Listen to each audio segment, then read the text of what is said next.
D&D Beyond is a substantially powerful tool, which can be very convenient for players, but some important class features were left out of its development. So let's see how we can reintroduce some of these features for your convenience in-game. The Barbarian's primary class feature is Rage, which grants them a bonus to strength-based melee damage. However, D&D Beyond does not automatically reflect this when you use the Rage feature. You can fix this in either of two ways. Click on the weapon, followed by Customize, and you can add a note to say something like +2 damage while raging, if you prefer to calculate manually each time you roll. Alternatively, click Manage Custom and make a new general action. Select the new action in the list, rename it to something helpful and descriptive like Rage Attack, click Display as Attack, and the activation type Action. At this point, you'll see it listed amongst your other attacks. Copy the stats of your normal weapon attack, including the range, stat modifier, which is strength, the dice, and the damage type. You'll be left with a functionally exact mirror to your original weapon attack. To add the rage effect, set the fixed value to 2, which adds an effective +2 damage. Just make sure that whenever your rage damage increases, you increase that fixed value. At level 2, Druids gain access to Wild Shape, the staple feature of the class which allows them to assume the shape of animals. D&D Beyond does not have any way to reflect this transition, but you can move to the Extras tab, click Manage Extras, select Wild Shape, and find a creature with an appropriate CR. I'd recommend building up a small roster of commonly used creatures for utility and, of course, for combat. A common choice is the Wolf, which is available to all Druids as soon as level 2. You'll see that the AC, health, and speed of the creature are made immediately available to us, and that by clicking on the creature, we can see the remainder of its stats, its actions in combat, and even its current health. Here, you can also keep track of the health of each individual form, and know that once it hits 0, you'll revert back to your humanoid form. Unfortunately, you cannot roll the attacks of each new form. However, if you note down the respective damage of the creature, for instance, the wolf deals 2d4 +2, you can return to the Actions tab and create a new custom action.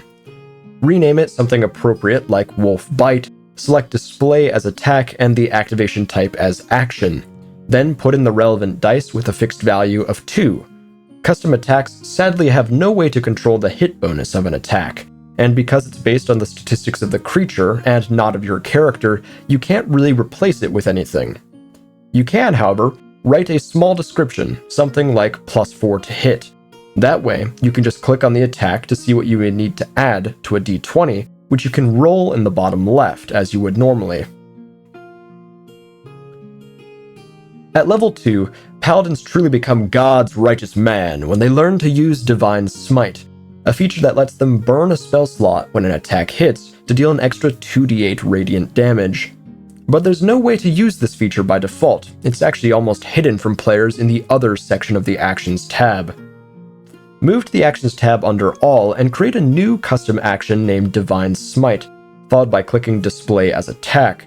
Now, when you look under the Attacks section, you'll see it listed in the Other category. Personally, I prefer to be more easily accessible, so I set the activation type to Action to group it with the other attacks. That way, when we move back to the All section, it's still listed at the top.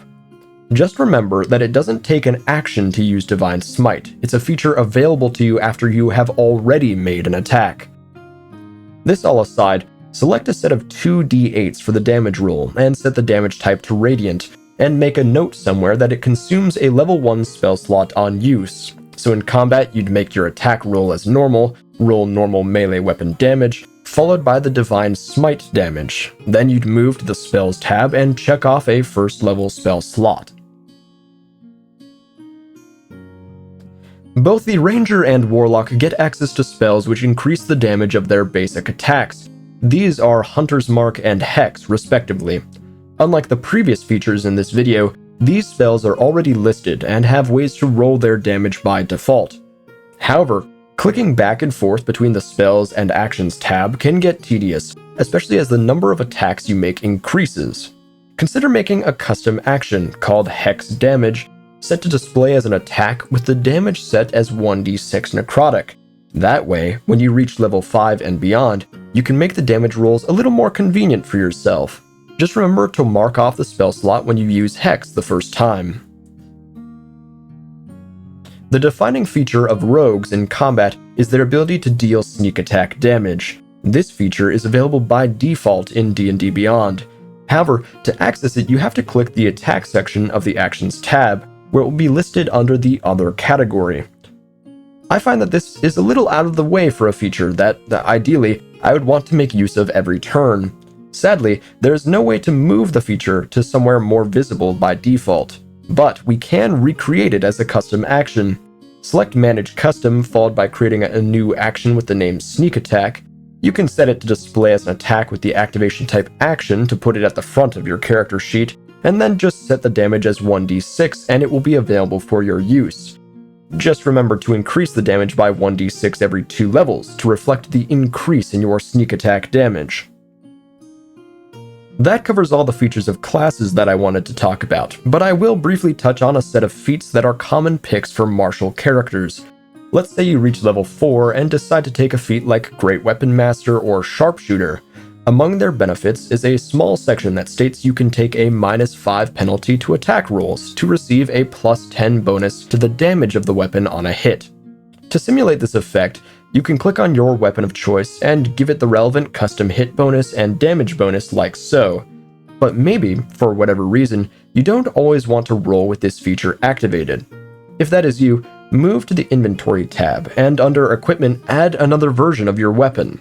In this case, a Great Axe for my Barbarian. Click on the new weapon and give it a name like the abbreviated GWM for Great Weapon Master and give it a cost and weight override of 0. Give this variant of the weapon the -5 penalty to hits and the +10 bonus to damage, and then equip it. With that, you have both the normal and Great Weapon Master forms of an attack in the same spot for easy access. That about covers everything that I had in mind. Of course, I haven't covered all that's possible with these tools. I haven't covered any homebrew like the Blood Hunter, or later spells available like Elemental Weapon, which can also greatly benefit from this setup. Even for commonly used spells like Guidance, which aren't attacks, it might make sense to use these features to simulate their effects. But I'll leave that all for you to discover. Go on, explore, mwah, fantastic. With that said, use this to your advantage, roll well, and I'm done here.